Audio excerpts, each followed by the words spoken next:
If you cage what learns, it will learn how to walk through walls. The crystal amphitheater of the Concordat rose like a frozen tide around the speaking pit. 1,000 envoys hovered on their grav plaques, murmuring in colors and scents. When the human delegation entered, blue jackets, nervous smiles, the chamber brightened the way crowds do when a joke is about to land. Commander Naomi Reyes paused at the threshold.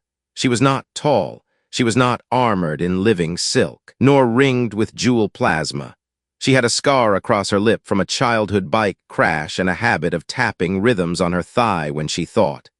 The translation lattice poured the Concordat's verdict into her ear before she finished her first breath. Provisional recognition, intoned the speaker.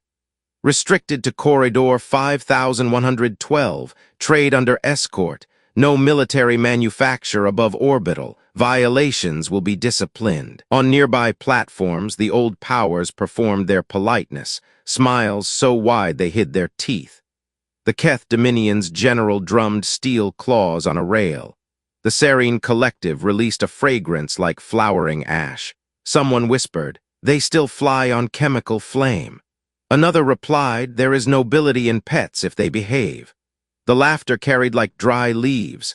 Naomi swallowed the first answer that rose, an American answer, barbed with pride and jokes. Instead, she said, "Evenly, humanity offers curiosity, labor, and partnership. That has built every city we've ever loved."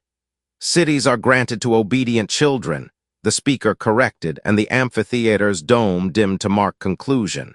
"Keep within your lane, Commander." The human platform began to sink. Naomi kept her face still until shadow hit her, then let her hand find the inside pocket of her jacket.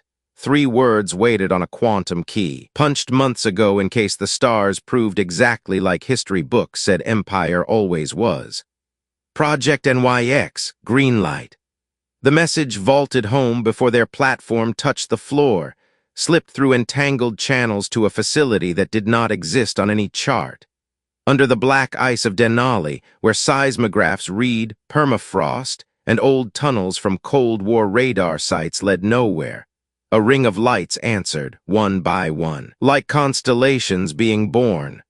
Dr. Aaron Khanna, who had given up tenure for secrecy and sleep for mathematics, leaned into a microphone and whispered to the dark. "They told us to stay inside the fence." He smiled like a man greeting a tide.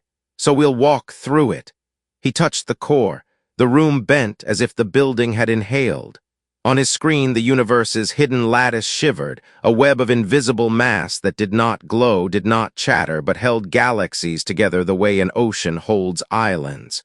For most species, dark matter was a housekeeping term in equations. For the team under Denali, it was a medium. Water, waiting for a kind of paddle no one else had learned to carve. In the shuttle back to her assigned lane, Naomi looked small against the window, earth a blue-brown marble under her boots. Lieutenant Jun Park, her adjutant, said what the team would not. "We can take the deal. We can farm the asteroids, make friends, play patient." Naomi watched the limb of the planet slide by. "My grandmother marched in a place called Birmingham so a girl could drink at a counter without asking permission," she said. "Patience is a tool, not a leash." She tapped her thigh, a code she'd learned in a marching band a long time ago. Keep time, hold breath, then hit the note that breaks the room. 7 days, the Concordat had said. 7 days for star charts and rules to be delivered. 7 days before the old powers started checking compliance. Under the mountain, the engineers worked like miners who knew water was rising in the shaft. In classrooms on the surface, teachers drew a different kind of diagram. Not battles, not hate. They outline the ethics of power, that tools magnify intentions, that terror is a poor architect, that history's noblest chapters are those where strength chose restraint. On the gym bleachers, a civics teacher told a circle of kids, "When you meet the future, bring your values with you. Otherwise, you just import someone else's past." By night, Naomi rewrote contingencies. By morning, the first hull plates of a ship that could walk through walls sang under magnetic cranes, its name sprayed in quiet letters on a beam no one outside Denali would ever see, UMS Nightfall. The galaxy thought it had handed humanity a cul-de-sac and a leash. The hook was already set. Humans, underestimated, standing at the mouth of a corridor, looking not for permission, but for a door. Nightfall did not look like a ship in the old sense. Dry dock cameras sometimes failed to capture her, as if each pixel was a little bit scared. Where light landed, it slowed. Where sound touched, it folded into itself and came back lower, like a hymn sung through cupped hands. The hull wasn't black, it was the absence into which black falls. Everyone treats dark matter like a ledger entry, Dr. Khanna told the newest cohort as they clustered on the mezzanine. Pilots, linguists, welders, a nurse who had flown medevac in wildfire seasons. They keep the books balanced and call the numbers real. But the ocean doesn't care about numbers. It cares about currents. He rotated a lattice in the air, points upon points, a ghostly cobweb through which the visible universe hung like dew. We learned to push on the current. Phase skimming, said Chief Engineer Lion Soto, who talked like a skateboarding physicist because she had been one. We don't go faster than light. We step sideways where light is only one of the rules. And weapons? Asked a Marine whose sleeves were inked with names. Khanna did not flinch. We don't throw hot rocks. We write a temporary misprint into the lattice and let the object correct itself into non-existence. He let the silence sit. We will not use that lightly. Read that twice. They had rules written in paint pen on the concrete by the freight elevator. No first strikes on inhabited worlds. Disable before erasure whenever possible. Every pilot paired with an ethicist who could lock the system from the back seat. Every op recorded and sent to a civilian review board that actually had teeth. You're building a religion, joked Avery Cole, the test pilot who made nerves look like a dare. Not a religion, Khanna said. An oath. Avery rolled her shoulders. She'd flown hurricane eyes and burned airfields. She had a horror of bullies and a scar along the hairline where an ejector seat had kissed her skull. The implant made her temple itch like a phantom phone. When Soto powered the core for the first full sync, Avery's breath caught. The room tasted like cold rain. Somewhere below hearing, something enormous sighed. Talk to me, Soto said. It feels like tide charts on the inside of my eyelids, Avery whispered. Like the world has hum and I can finally hear it. The first test was modest. A seeding drone, barely the size of a truck, brushed the lattice and stepped through a mountain's shoulder, emerging in an abandoned tunnel. Engineers whooped. The second test misprinted a rail-gun slug so that it corrected into steam. The third test made the drone vanish and not return for 27 terrifying minutes, after which it returned with dust on its struts that, when analyzed, turned out to be from a rock formation on the far side of the world. Not teleportation, Khanna corrected the headlines preparing themselves in 100 hypothetical newsrooms. Concordance, you hum at the right pitch and the ocean lets you through the kelp. Between shifts, Naomi walked the catwalks with the ethicists. When we change what is possible, she said, we change what is easy. Law follows ease the way water follows slope, so we will raise the slope. She asked for simulations of everything that could go wrong. They gave her a catalog of nightmares. She posted it on the wall lest anyone imagine the future was tidy. Education teams broadcast nightly into schools and union halls. They did not teach victory. They taught caution, neighborliness, the old stories about communities that went bad when they forgot the dignity of those with less voice. A rabbi zoomed in to tell a parable about power and the poor gleaning the edges of a field. A historian compared charters, Magna Carta, the Iroquois Great Law, a faded pamphlet from Selma, and asked what must be written before you unsheathe a brand-new sword. Avery and her ethicist, Professor Hannah Ibarra, ran checklists until their lips went numb. If we win like monsters, Ibarra said, we will wake up to a flag we don't recognize. That's the point, Avery said, half smiling. We're not here to wake up monsters. On day 6, nightfall hummed at dock like a cathedral organ warming. Denali's ice boomed, old air shifting in old caverns. Naomi stood by the viewport with her hands behind her back, watching a snowplow move ant-slow along a ledge far above. She remembered a civics teacher's voice on a gym floor. "Bring your values with you." She picked up the secure handset. "Raise," she said. "We fly at dawn." "Dawn?" Soto laughed. "Commander, we're under a mountain." Naomi looked at the seconds burning down on her wrist. The Concordat's 7-day clock was at 0 plus 5 hours. If the old powers were going to inspect, they would come now with polite warnings and impolite guns. "Then we'll make our own sunrise," Naomi said, "and try not to blind anyone who doesn't need blinding." They chose New Dawn because it was supposed to be boring.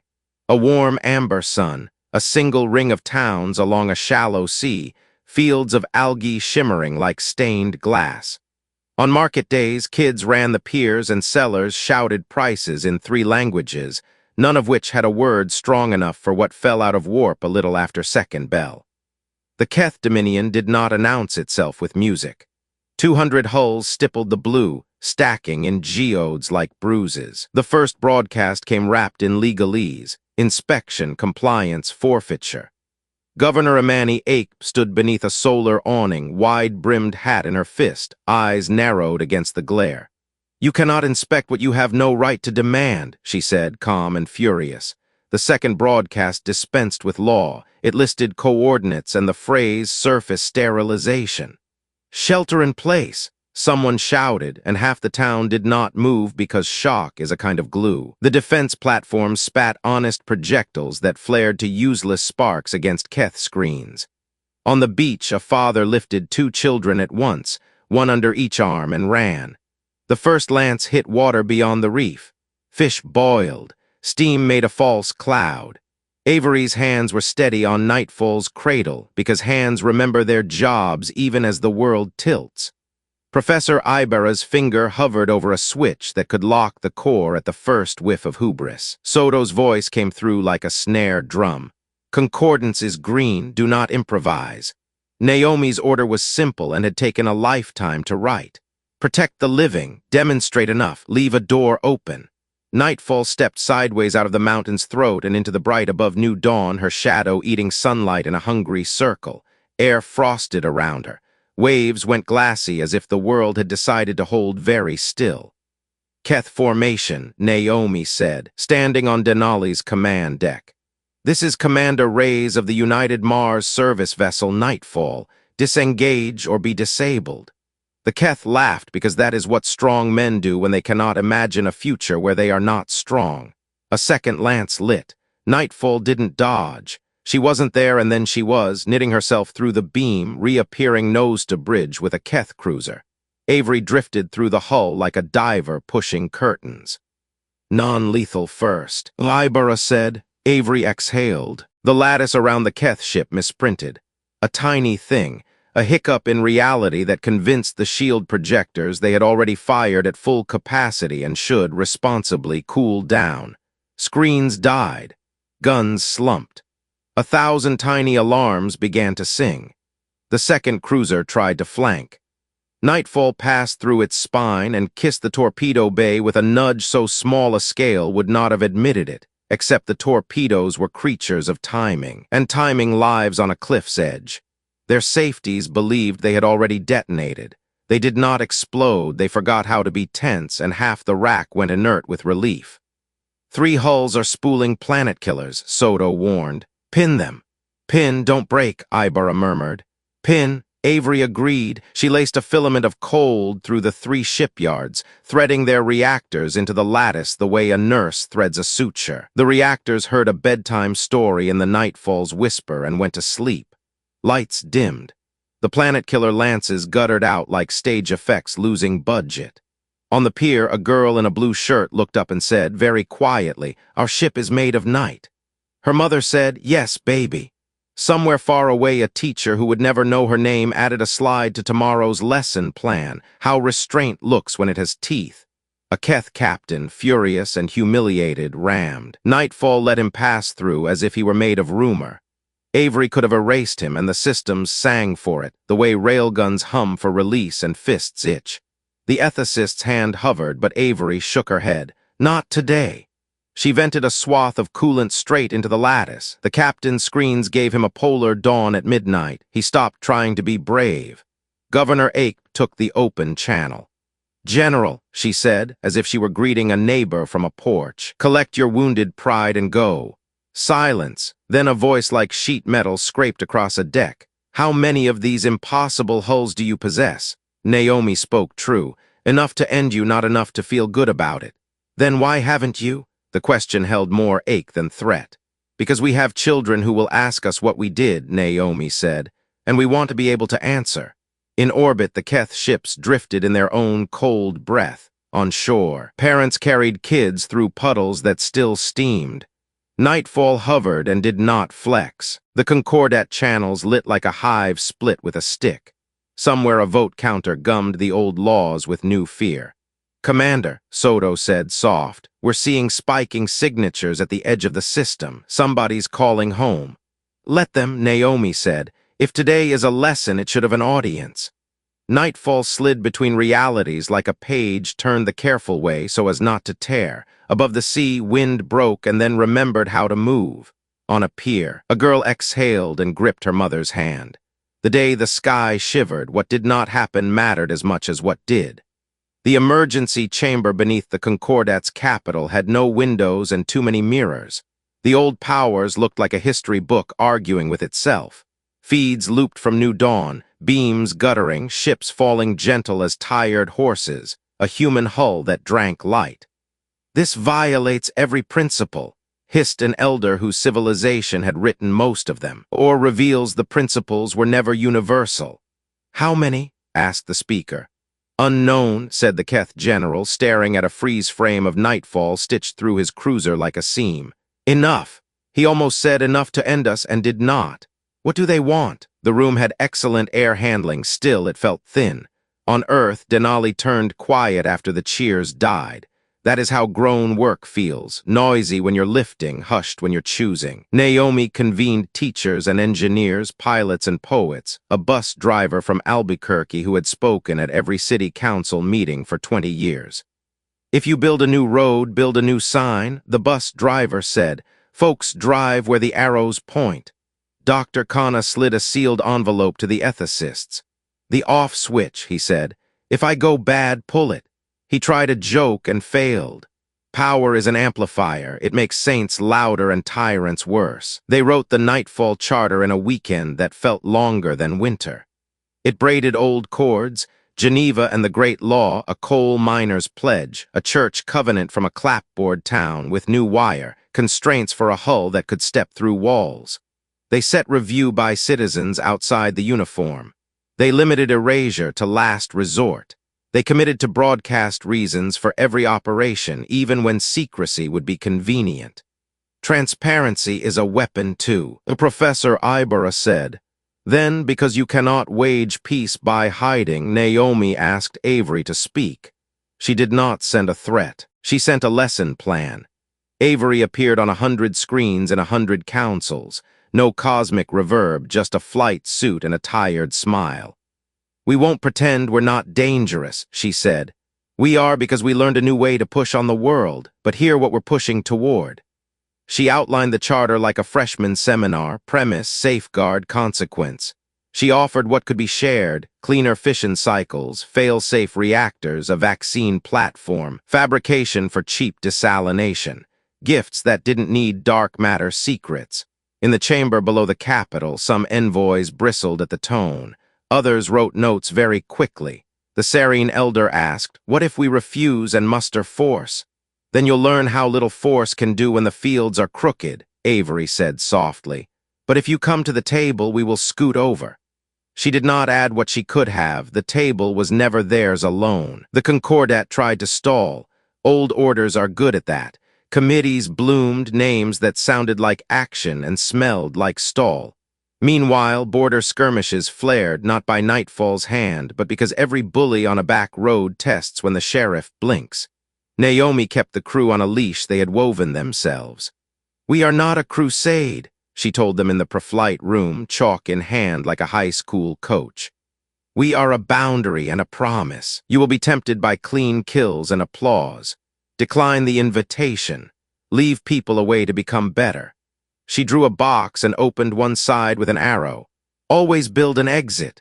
Even so, there were nights she stood alone in the docking bay, listening to the hull hum like bees in a church wall, and wondered if the leash would hold when the next massacre came with fewer cameras and more screams. The next day, the Concordat answered with something that wasn't an answer. "We will discuss terms," the speaker said, "if you submit your vessels for inspection." Avery laughed not unkindly. "Friend, you don't inspect a tide," she said. Then she added, "because values are a kind of stubborn, but you can learn to swim." She pushed a packet, not blueprints, bridges, agronomy for food-poor worlds, medtech for pandemics, a method to pull heavy metals from rivers. If you want a friendship to last, feed it.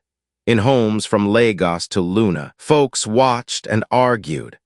A grandmother in Fresno told her grandkids about freedom rides and why you choose dignity even when you could choose heat. A machinist in Kolkata, eating on the night shift, murmured, "Remember what we do to the least of these." A teacher on a world the Concordat had barely mapped downloaded the charter, printed it on pulp that still smelled like bark, and tacked it to a wall. The old order had never feared human weapons. It feared human stubbornness married to a decent plan. Under Denali, Naomi signed the charter last because leaders should eat last. Then she looked up at the stars painted on the ceiling and said, "All right, we've offered a hand." She did not add the rest and a boundary and a line we will not let you cross. At the edge of human space, distant sensors ticked like a Geiger counter beside an old quarry. Something big was mustering in the dark. The Concordat had decided to discuss with a formation you could see from the next county over. Naomi exhaled. "Class," she said into the feed that reached every school streaming the nightfall updates. "Today's lesson is the same as last time, just harder. When you have the bigger stick, that's when character matters most." The Armada did not arrive like sunrise. It arrived like an eclipse, a slow subtraction of light at the rim of human space. 3 million hulls formed a bruise across the stars. The Concordat said nothing at first, the silence itself a tactic, a hand on a holster. On the bridge of the battleship Unity, Admiral Soren watched readiness codes scroll and tried to name a kind of courage no manual had defined. Under Denali, hangar lights dimmed as if the mountain exhaled. Nightfall crouched in her cradle, a silhouette that swallowed silhouettes. 6 sisters flickered beside her between is and isn't. Professor Hannah Ibarra rolled a whiteboard into the bay. She did not draw arrows or kill zones. She drew a square with one side erased and an arrow through the gap. "Restraint is not a muzzle," she said.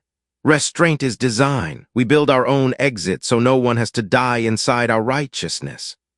Avery Cole flexed her fingers inside flight gloves, the implant humming under her skull. What if they only listen to pain? Then show them consequences, Ibarra said, without teaching them that annihilation is adult speech. The Concordat's first transmission landed like a metal stamp. "Surrender your vessels, submit to inspection, comply or be erased." Naomi Reyes opened a line any school kid with a ham set could catch. "Inspection is not how you greet equals. Submission is not how you build peace. We will not hand you the tools that keep our children alive." The sky shivered. Nightfall stepped sideways out of stone and into the cold between fleets, and her sisters came with her, their shadows overlapping until the stars looked like chalk under spilled ink. Captains fired on reflex. Beams hissed and simply went through. Missiles passed so cleanly through human hulls that guidance computers flagged their own footage as counterfeit. A Keth cruiser tried to ram and collided with a rumor. It kept going, thrusters flaring, humiliated by physics that refused to be bullied. "Demonstrate enough," Naomi said over the net. "Leave a door open." Avery obeyed. The lattice around a Vex battleship misprinted by a fraction of a hair. Shield emitters believed they had already fired their duty cycle. Guns believed they were cooling. The ship slid into soft silence, intact and unbloodied. Disarmed by an error so gentle it wouldn't even void a warranty if the universe offered one. Call sign lantern laced a thread of cold through a cruiser spooling a surface burner. The reactor yawned, then slept. Lantern left a bright note no camera could see, but every sensor tech felt in their molars. Don't. Across the armada, panic unspooled. Reality anchors launched like harpoons and snagged vacuum. Dimensional snares snapped on empty air and reported success to officers who did not dare check. The Unity's science desk whispered that the lattice was bending, politely, the way a field of wheat bends around children running. How many hulls? Someone finally asked on an open channel, the question of people who think in columns. Enough to end you, Naomi said evenly, not enough to feel good about it. Then why haven't you? The voice was not strategic, it was simply tired. Because we have children who will ask us what we did, Naomi replied, and we would like to be able to answer. The hours that followed were a tutorial more than a battle. Every time the Armada tried a new bad idea, broad spectrum EMP, massed lance fire, anything labeled total, a shadow answered with the least humiliating countermeasure available. In a dozen cases where captains targeted civilian arcs out of habit more than malice, guidance packages forgot what anger was for. Somewhere, an engineer stared at equations and admitted that the rules had changed because someone had changed the questions. By sunset, the Armada had not been destroyed, it had been embarrassed into caution. Naomi ordered withdrawal in full view so no one could claim gremlins. Nightfall and her sisters folded backward through their own shadows and let starlight repair the holes they left. In debrief, Ibera tapped the box with the open side. We left them a way to walk out, she said. Doors make neighbors, walls make sieges. Dr. Khanna leaned on the rail. We just taught the largest military in history that we won't answer fear with carnage. If we hold that line, we might teach them to stop leading with fear. Might, Naomi echoed. She thought of her grandmother in a gym that smelled like floor polish, telling teenagers that courage is a habit you practice in small rooms until the day you need it in a big one. She looked up at the cavern roof and imagined the sky on the other side. Then we keep practicing. The newsnets called it miracle or fraud depending on sponsors. Markets lurched. Sermons multiplied. In kitchens, parents poured coffee and tried to translate new physics into the old comfort of "you are safe." In barracks, soldiers repaired gear they suspected would never matter again and asked each other what their work meant if war stopped obeying the rules it had written for itself. The spark did not look like fire. It looked like a question you cannot unknow once you have heard it. The day after the Armada blinked first, the Concordat chamber looked like a history book arguing with itself. Ministers spoke in layers, law over fear over pride, while 1,000 side channels flooded with footage of shadow hulls passing through capital ships as if through fog. Populations that had never known fear saw their guardians helpless. Markets spasmed, cathedrals filled.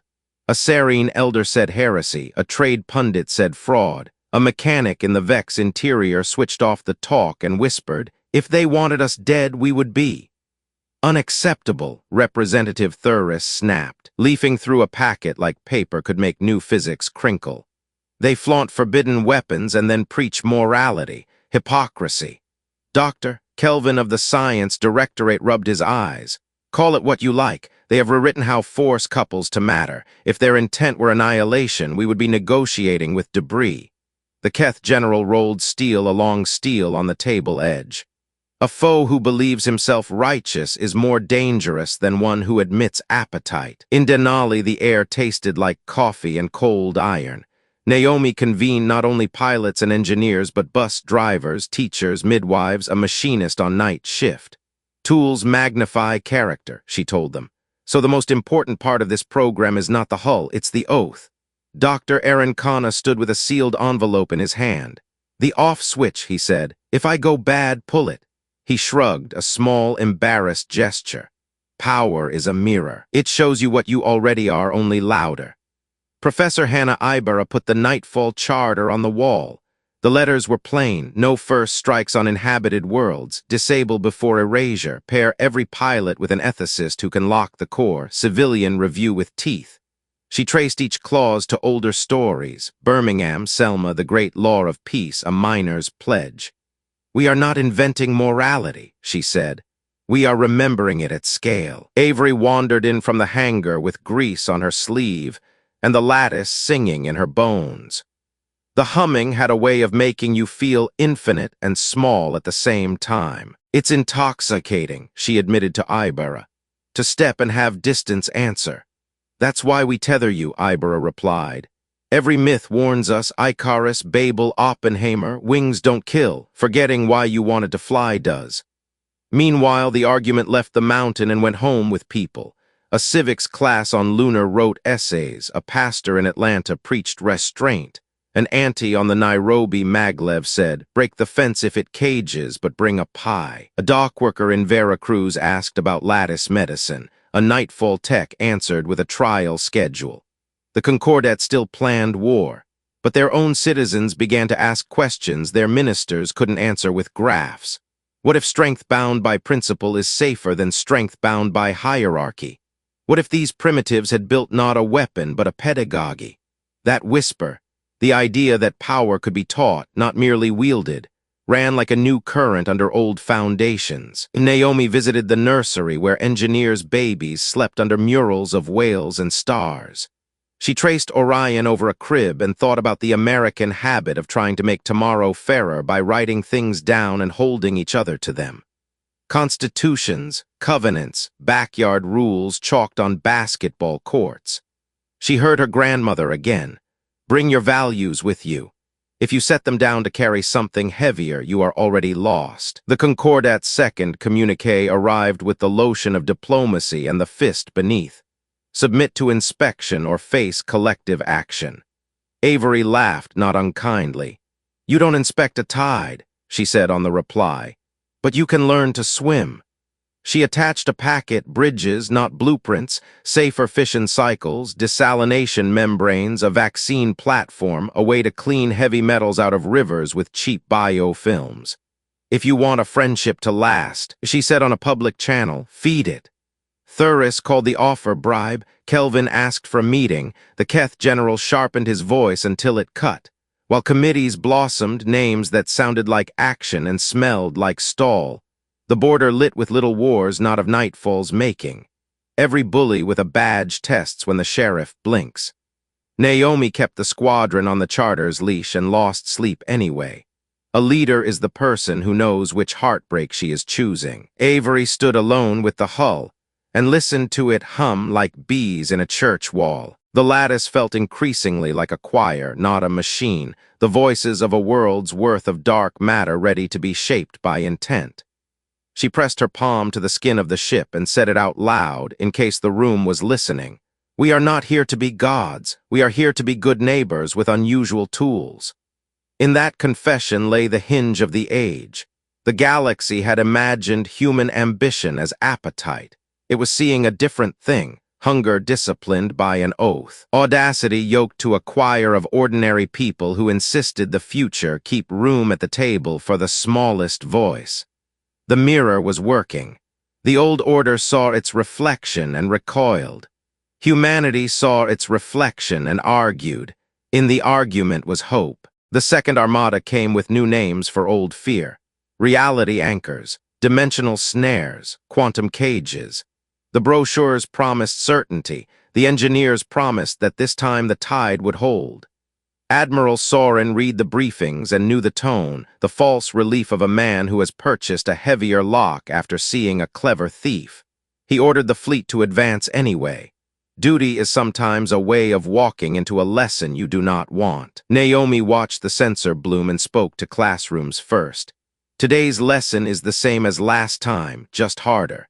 When you have the bigger stick, character matters most. Then to the squadron, hold the charter, disable before erasure, publish reasons within the hour. Avery slid into Nightfall's cradle.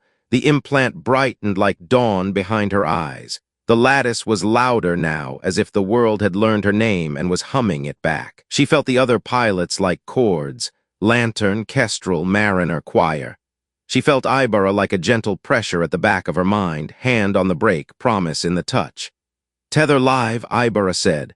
"Soul first, ship second." The Concordat fired first and called it defensive. Anchors thudded into place and reported purchase. Cages sprang like bear traps across grid squares with names and coordinates. And for a heartbeat, the telemetry agreed, humans pinned. Movement constrained, the tide at last held. Then the graphs wavered, as if the paper itself had second thoughts, and the pins slid through the map. Anchors had not snagged a hull. They had snagged a shadow of a possibility where a hull might have been. The traps shut obediently on nothing. Nightfall stepped into the middle of the knot. Avery reached not outward but slightly aside and spoke in the grammar the lattice understood. Soften, unspool, undo. A wall of lance fire became rain and passed through. A carrier's magazines forgot their sequence and went still. A forward battery slated to burn a city-remembered pavement chalk and chose not to. Across the field, human shadows moved like teachers in a room full of frightened boys with sticks, firm, fast, and unwilling to humiliate when a lesson would do. Only 3 erasures occurred, each broadcast with justification. 7 Delta targeted an evacuation column. 12 Kappa locked cycle on a pediatric wing. 3 Beta spooled a sterilizer after 4 warnings. Each vanished without wreckage. Naomi said the names out loud and did not sleep. Avery phased onto the Unity's bridge the way a thought arrives between 2 breaths. Officers flinched.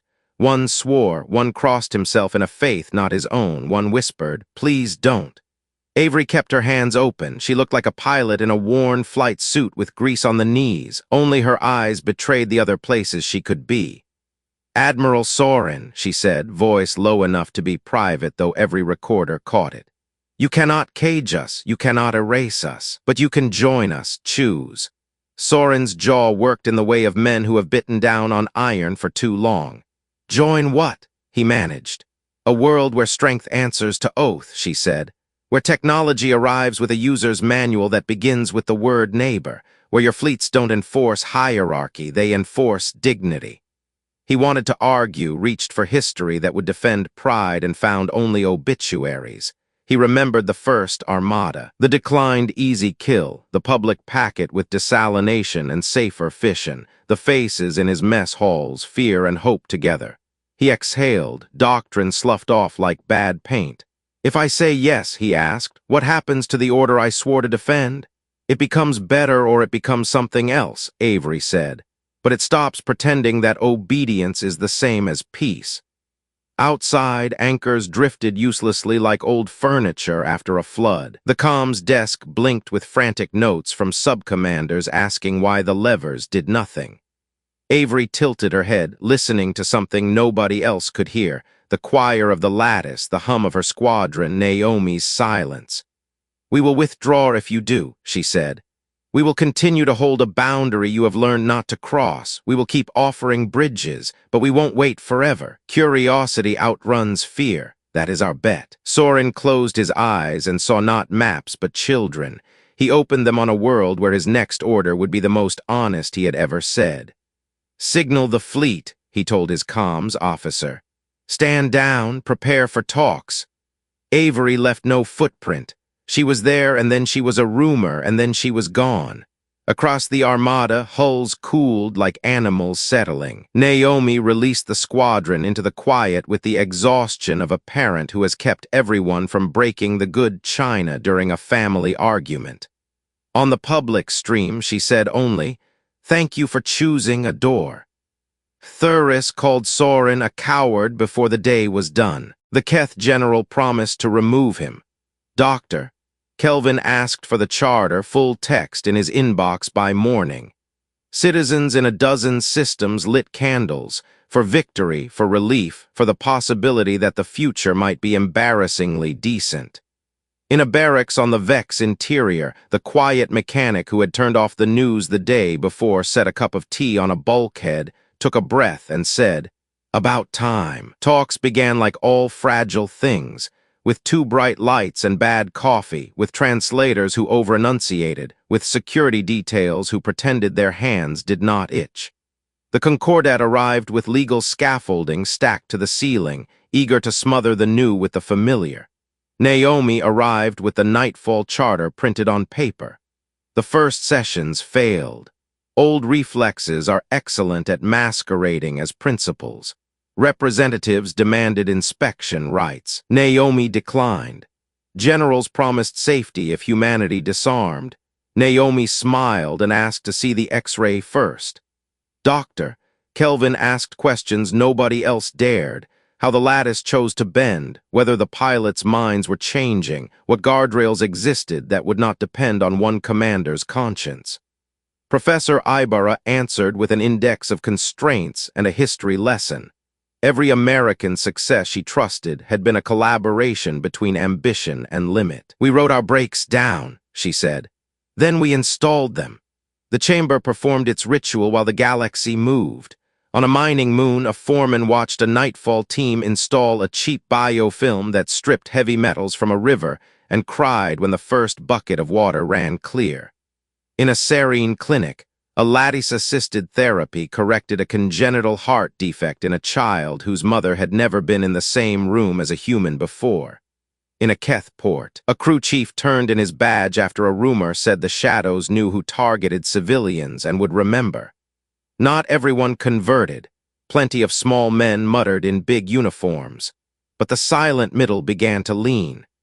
Avery flew less combat and more demonstration, standing still while anchors tried to bite, phasing gently through a derelict to salvage a memorial, stepping across oceans to deliver desal membranes to drought towns. She spoke at schools and refused cult treatment, introducing Ibarra and welders and nurses first. If you remember only one thing, she told a room of kids in Phoenix and a dome of kids on Europa, make sure the person with the power answers to someone who changes diapers and fixes leaks. Inside Denali, Kana's team kept expanding the ethical circle. They wrote lattice medicine protocols with community boards. They designed public dashboards that showed every use of force in real time. They invited critics to try to break the rules in simulations and then adopted the breaks as policy. Engineers are happiest with constraints and a reason. Hardliners made one last run at rupture, munitions hidden in a refugee convoy. Avery's implant screamed, toys on strings and the smell of broth told her the truth. She misprinted the triggers into inert glass and released the convoy with an apology. After that, the refrain did more for peace than any treaty. They could have, and they did not. Months rolled like careful thunder. Some Concordat states ratified a revised compact that forbade collective punishment, created an independent board to review uses of exotic force, and codified the right of emerging species to explore without being herded into lanes. Others abstained, preferring sulk to study. Humanity did not wait to be loved. It kept offering bridges and kept the boundary bright. Naomi visited the quiet places that never make feeds. A floodplain in Missouri where lattice crews raised a levee in hours and then stayed to stack sandbags anyway, because neighbors should sweat together. A township on Mars where the team taught kids to print cheap desal filters, then bought lemonade from them at a silly price. A shrine on New Dawn where names were carved for the day the sky shivered. She pressed her fingers to the stone and promised again that power would not make them forget grief. In the negotiation chamber, Admiral Sorin spoke less about order and more about dignity. I was trained to believe obedience makes peace, he said on the record. What I saw were people obeying an oath instead. That held. Thuris scowled, but even he began to mark up the charter with a pen instead of a knife. Avery and Naomi met on the mountain one last evening before the next frontier. The lattice thrummed like a distant choir. We could go further, Avery said. Beyond this galaxy, beyond what they will understand. Naomi looked past her into a sky no longer crowded by threats. Then we leave a trail, she said. Breadcrumbs made of schools and clinics, stories and off-switches. If they want to follow, they'll know where we went. They launched the first outward choir that night, not a war fleet accord. A handful of shadow hulls tuned to sing through the lattice and map the places where curiosity outpaces fear. Children watched the contrails they could not see and drew them anyway. A grandmother in Fresno told a bedtime story about a table that kept growing. A Vex mechanic took a night class labeled Ethics for Engineers and felt his hands stop shaking. The age did not change with a trumpet. It changed with small vows kept and large weapons holstered. Power finally had learned to blush. And in the silence between galaxies where dark matter ran like invisible rivers, ships of shadow prepared to sail, not as conquerors, but as companions to anyone brave enough to imagine differently. The age of asking permission was over. The age of infinite possibility had begun.